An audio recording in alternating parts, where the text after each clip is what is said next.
మన రాష్ట్ర రెవెన్యూ మంత్రి ధర్మాన ప్రసాద్ గారు వారు మాట్లాడుతున్నటువంటి సందర్భంలో వాలంటీర్స్ ఓటర్ని బూత్కి తీసుకుని వచ్చి ఓటు వేయించడం మాత్రమే కాకుండా వాళ్ళు బూత్ ఏజెంట్లుగా ఉండాలి అని చెప్పి వారు చెప్పడం జరిగింది. ఇది క్లియర్గా ఈసీఐ ఇచ్చినటువంటి ఆదేశాలని వారు ఒక రకంగా ఛాలెంజ్ చేయటం అండ్ దానికి విరుద్ధంగా ప్రవర్తించడం. అది మాత్రమే కాకుండా ఫిబ్రవరి 2వ తారీఖున ఫిరంగిపురంలో రాష్ట్ర ముఖ్యమంత్రి గారు జగన్మోహన్ రెడ్డి గారు వారు కూడా ఇచ్చినటువంటి పిలుపు ఏమిటంటే వాలంటీర్స్ సీనియర్ సిటిజన్స్ అందరినీ తీసుకురావాలి అని, బూతుల దగ్గరికి తీసుకొచ్చి వారిని ఫ్యాన్ గుర్తుపై వేసే విధంగా వారికి స్ఫూర్తినివ్వాలని 2వ తారీఖున వారు నిర్వహించినటువంటి సభలో చెప్పినటువంటి విషయం.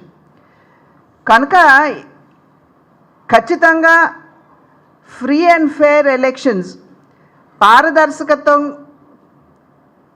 ఈ ఎలక్షన్స్ జరుగుతాయి, నిర్వహించబడతాయి అనేటువంటి భావన చాలామందిలో లేదు. ఒక రకమైనటువంటి ఆందోళన ఉన్నది. నేను తిరిగి ఈసీఐకి అంటే చీఫ్ ఎలక్షన్ కమిషనర్ గారికి నేను లేఖ రాయటం జరిగింది.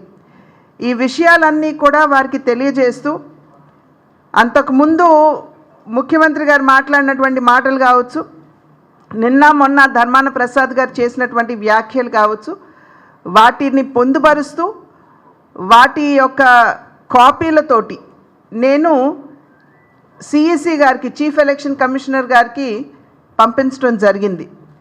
కనుక ఇవాళ పారదర్శకతో ఎలక్షన్స్ ఫేర్గా చేయవలసినటువంటి బాధ్యత ఇవాళ చీఫ్ ఎలక్షన్ కమిషనర్ గారి మీద ఉన్నది అని చెప్పి మేమందరం కూడా భావిస్తున్నాం. ఈ సందర్భంలో మా కార్యకర్తలు 2 రోజుల క్రితం నుండి ప్రజాపోరు యాత్ర ప్రారంభించారు. ప్రజల వద్దకు వెళ్ళడం, రాష్ట్రానికి దేశానికి భారతీయ జనతా పార్టీ ఏ రకంగా సేవ చేసింది అనేటువంటి విషయాల్ని వారికి తెలియజేస్తూ ఈ కార్యక్రమాన్ని చేపట్టి ప్రజల వద్దకు వెళ్ళినటువంటి సందర్భంలో ప్రజల వద్ద నుండి అనూహ్యమైనటువంటి స్పందన భారతీయ జనతా పార్టీకి వస్తుంది.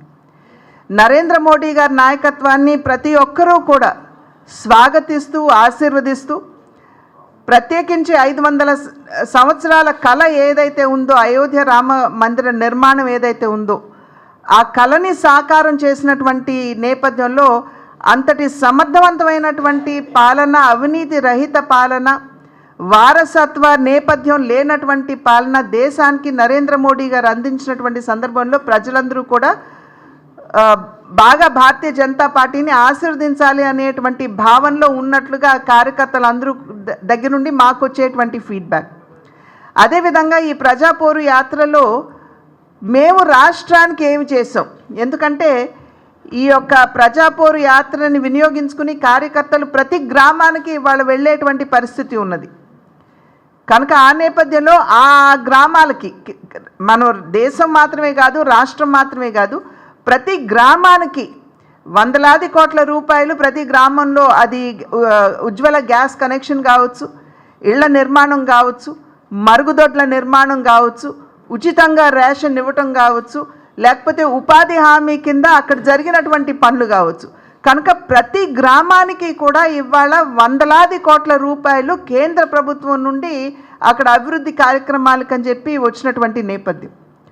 కనుక ఇవన్నీ కూడా వివరించి ప్రజలకి తెలియజేస్తున్నటువంటి సందర్భంలో వారు సైతం భారతీయ జనతా పార్టీని రాష్ట్రంలో కూడా ఆశీర్వదించడానికి ముందుకు వస్తున్నటువంటి నేపథ్యం.